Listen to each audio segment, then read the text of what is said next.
When we last saw Lara Croft in the hit Tomb Raider series, it seemed like the end had come for the popular heroine.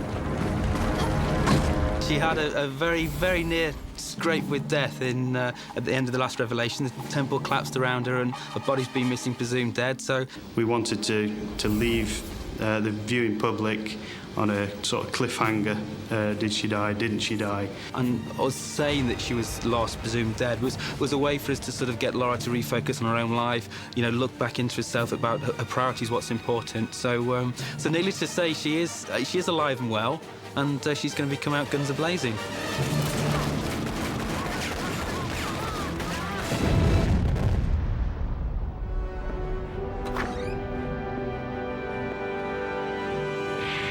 Lara returns in Tomb Raider: The Angel of Darkness, which continues from the end of the last Tomb Raider game. But we've just started off as Lara's been taken to Paris. She got called from Von Croy, and she finds him dead. And she's suddenly framed for his murder. And she's on the run from the French police, and it's a whole new scenario instead of the usual Tomb Raidering thing. And very soon, everything that's been there for Lara, being famous, you know, people recognising her, being this face around the world, it all works against her because suddenly everybody wants to catch her. She's trying to go through and investigate who actually did kill Von Croy. That sort of leads her into a much deeper storyline. It's not just a crazed psychopath, it's a 15th century alchemist who's doing these ritual killings to rule the world. And she's got to clear her name by destroying him.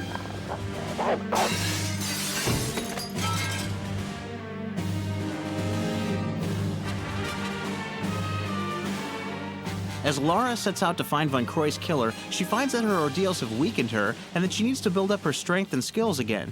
She was really weakened at the tomb in Egypt. So it's the story of her sort of returning as a character, giving her the abilities that she once had and then lost. We shall have an ability to improve her upper body strength or lower body strength. So as the game progresses, you'll find that she can perform longer jumps, or she can hang on to monkey swings longer and go over parts that she couldn't have done previously. The Lara that you play potentially will be a different Lara to my Lara. I may be able to run a little bit faster with Lara, and I can get through that door that's always shutting, whereas you haven't quite honed those skills and can't get through that door, but you might be able to climb better than me, so you can go around that corner and drop down the courtyard that I can't get to. We've also added more moves. She can do proper stealth moves now.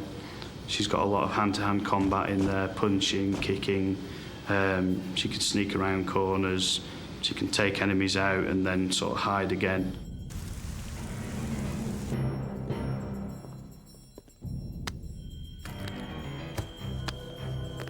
Part of what allowed the core team to develop these new moves for Lara was the power of the PlayStation 2. They further tapped this potential to develop a host of other improvements that will push Lara's adventures to the next level. Everything just goes up to a new level that nobody will have seen before, because we're allowed to do so much more with the PS2. Lara's 8,000 polygons. PS1 version, she was 600. So we've been able to add a whole new dimension of detail to her. She will actually lip sync when she talks to characters. They'll actually, you know, have full facial expressions and lip sync back at Lara. Stock medicinal potions and herbal extracts.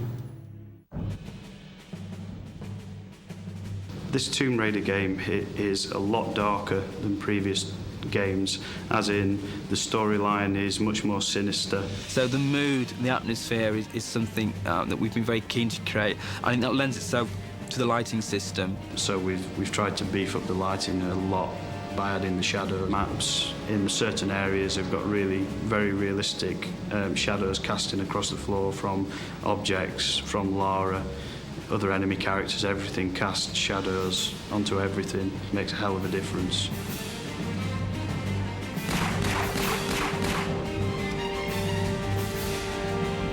As Lara struggles to determine what's happened to Von Croy, she runs into a new character in the Tomb Raider series, a character who's an integral part of the game. His name is Curtis, and he is the coolest character ever. He's a member of an ancient sect of knights called the Lux Veritatis. They've sort of got paranormal powers, and basically he's a demon hunter. We wanted Curtis to be quite a different character to Lara. It's going to be quite an interesting sort of love-hate relationship that they have initially, because Curtis is there in this game and he's always one step ahead of Lara. He's almost like the thorn in her side. He seems to be on his own mission, has his own agenda, but he's always just there one stage ahead of her. so they don't like each other at all, and it's not till later on in the game that they sort of get to work as a team.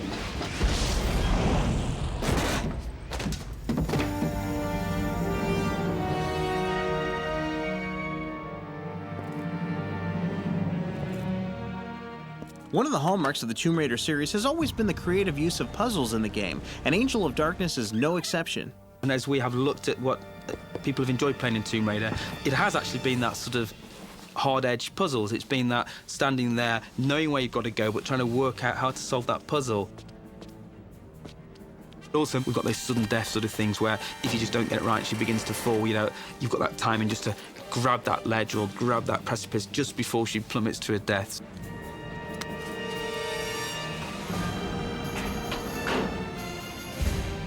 Tomb Raider: The Angel of Darkness is the first part of a new story for Lara Croft, one that the game's creators have already mapped out. The story within this game doesn't end within this game.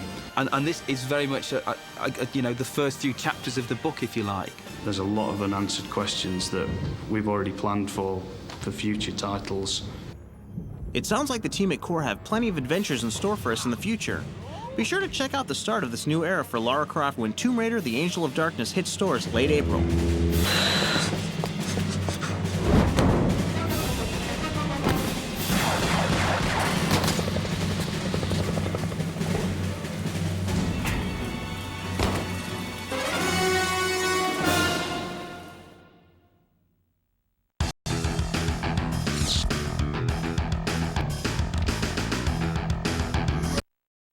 Oh, is that it? Oh, sorry. I think that was in practice. I'll do it once more, yeah? Thank you.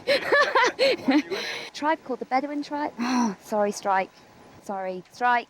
Strike. Strike. Oh, what were we going to say?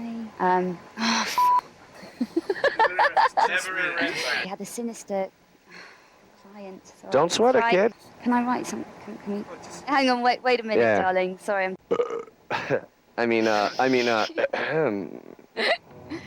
stuttering and stammering. E-A-U. Got no brain. Oh, shit. And he thought it was crap anyway. Oh!